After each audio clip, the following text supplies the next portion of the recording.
It was only 5 years ago when myself and almost a million other Nebraska fans around the world thought we hit the lottery. The former star quarterback had just finished his masterclass with Chip Kelly by coaching Oregon's offense to a national championship, and he even led his own team to 13-0 in his first ever stint as a head coach. It all felt right. Actually, almost too good to be true, but we didn't deal with 15 seasons of turmoil for nothing, so Frost just felt like the reward we had earned for all of our troubles, and it was pretty damn hard to accept that our lottery ticket was actually just fool's gold. But today, Trev Alberts put us out of our misery, and he crowned Mickey Joseph as Nebraska's next leader. So today, I'm giving you my final thoughts on the Scott Frost era, how I feel about Trev Alberts' decision, and we'll get into what this change means for Nebraska going forward. But what's up, guys? I'm Connor Hayden, and this is Corn Crazed. If you're a fan of Nebraska or the Big Ten, make sure you're subscribed to the channel so you get notified whenever I go live.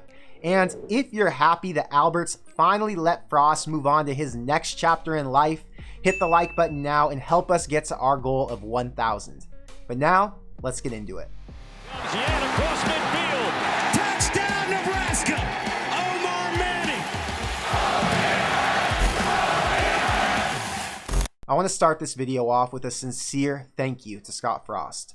Hindsight's 2020, but imagine how broken we would have been as a fan base if he would have said no and either stayed at UCF or went off to Gainesville. He knew if he came back to Lincoln and couldn't make it work, he'd be letting the entire state down. But to him, it was worth the risk and he was willing to take it. And yeah, he got a lot of heat for failing here, but if there was anybody who deserved a chance to try and implement a new system, it was Scott Frost. And I'm more sad for him than I am mad that things didn't work out. And I hope that even though he's gone, he can still feel at home in Nebraska and not have that same awkward tension or relationship with the state and the fans that Riley, Pelini, and Callahan all had. Real quick, we're going to run through some of the stats from the Scott Frost era. He finished 10-29 against Power 5 teams, so he only won 30% of the games that mattered. He never beat a ranked opponent despite having one of the top 4 most talented teams in the conference every year based on recruiting rankings, and he never won a game coming off a bye week. That one's just offensive. And on top of it all, Nebraska paid him over $2 million per win. And for comparison, Nick Saban gets about $750K per. If Alberts would have waited till October 1st when the buyout dropped $7.5 million, that would have meant we would see Scott Frost coach against OU this week and Indiana in 2 weeks. But because Alberts was so ready to close the door and give Mickey Joseph a shot to get the guys hyped up to play, Nebraska's going to pay Frost an additional $394,000 per day for the next 19 days to stay at home instead. Which really just tells you how bad Trev thinks things are getting and that a change isn't only necessary, but imperative to the success of this football program that he's in charge of. I have no clue what's going on behind closed doors, and I don't know how these players have been feeling since the pressure's been so intense these last few weeks, and even before the season started, but anybody with a brain knew that after last night, change was inevitable. So Trev did the right thing for all 150 of those players, and he took the elephant out of the room so they could get back to focusing and getting better, still trying to improve so they can finish off the year with some more wins. Then you got the fan base, and I've heard different things about the game last night. Some told me it was a fun and electric environment the whole way through. Some said the environment was kind of dead and the energy was gone by the fourth quarter, and that other people were just annoyed. But either way, it doesn't really matter because the entire fan base has been more divided than ever with all this Frost talk over the last, I'd say, 2.5 seasons. And it really got to the point where people knew what to expect, so it wasn't really fun anymore. It's hard to watch a team that you know has enough talent to get you close, but lacks the killer instinct to finish off a game with a win. In the last 15 games Nebraska's played, 4 of them were wins. 1 was a 9-point loss to the number 3 team in the country, and the other 10 were 1-score losses. So that means every week, whether you paid to watch the game against the worst team in the Big Ten or you went to a top 25 game, you already knew that there was a 90% chance that the team would be in it all the way to the end, and then they'd find a way to give it to the other guys. It only took 1 game this season for apathy to set in for pretty much the majority of the fan base, because they'd already seen this movie 10 times before, and Trev knew if he kept Frost any longer, the fans would have given up hope, and if you don't have hope for your favorite team, what's the point of living? Now we got to talk about our new interim head coach, Mickey Joseph. Because even though he's only been a position coach in his career, it doesn't mean he wasn't the right guy to put in charge. There were really only 3 choices. First one was Mark Whipple, who's the offensive coordinator. He's 65 years old, has a long history as a head coach. Then you've got the DC, Eric Shenander, who's been here since 2018. And last is Mickey Joseph, who's a former player, and he came in with the title of associate head coach, which basically meant if anything went left with Frost, he would step in. I think a lot of us expected Whipple to take over as the interim because of that experience and his age, but the offense is a lot to manage on its own, so Trev needed to keep him focused on that and as the play caller without adding any more distractions.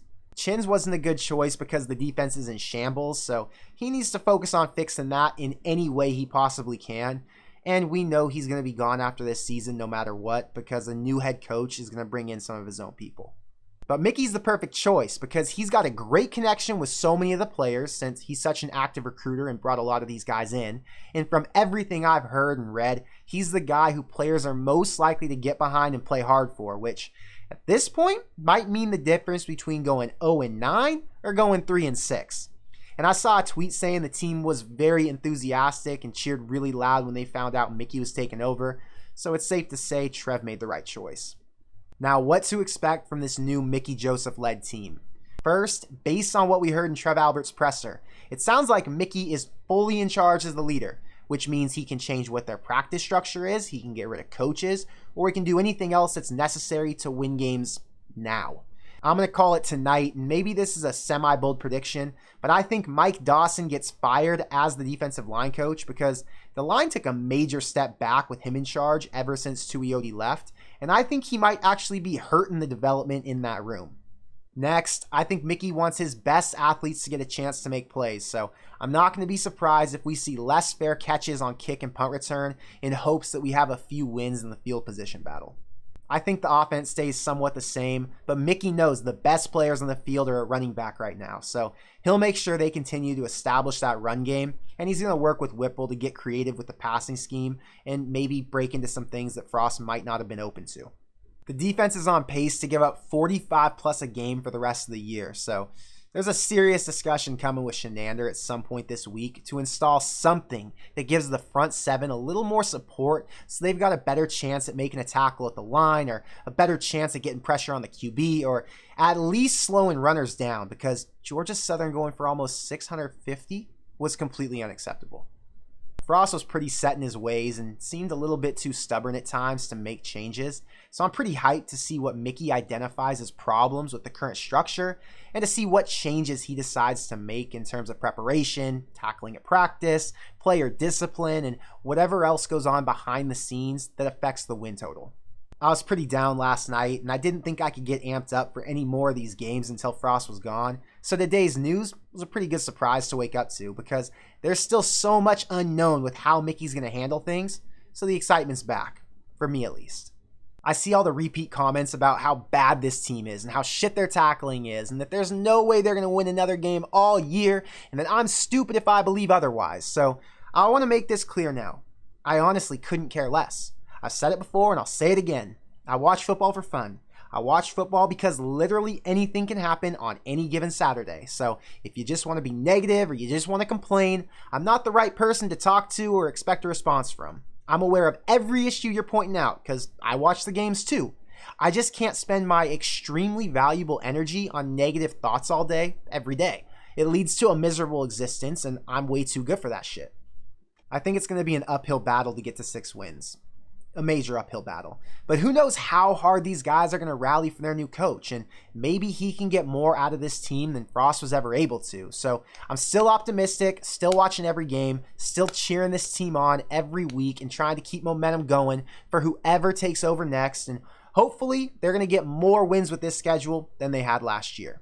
And I know there's a ton of potential coach talk and rumors, and there will be about 50 names thrown out there over the next couple of months. But Trev's made it clear that he wants to interview a bunch of guys and make sure he finds the right person for this job. So I'm not in a rush to make any potential hires video yet, but I think my first crack at one is probably going to be right after the OU game.